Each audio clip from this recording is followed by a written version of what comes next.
Day 14 of how to sink your boat and sailing from Oregon to Hawaii with my cat. I just remembered I still need to fix this, but right now I'm gonna try and fly us wing on wing. Wowee woo-wee. Here we go. All right. I think it prefers being wing on wing. Maybe not. Well, I'm probably gonna change it back, but let's fix this.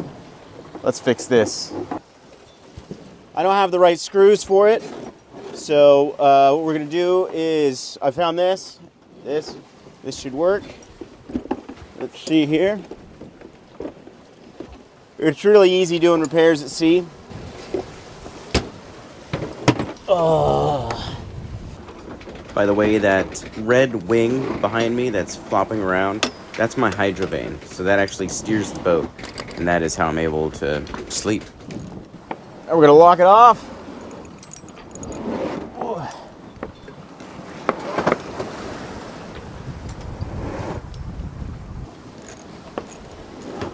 And that, ladies and gentlemen, is how you do a repair at sea. Thank you for watching.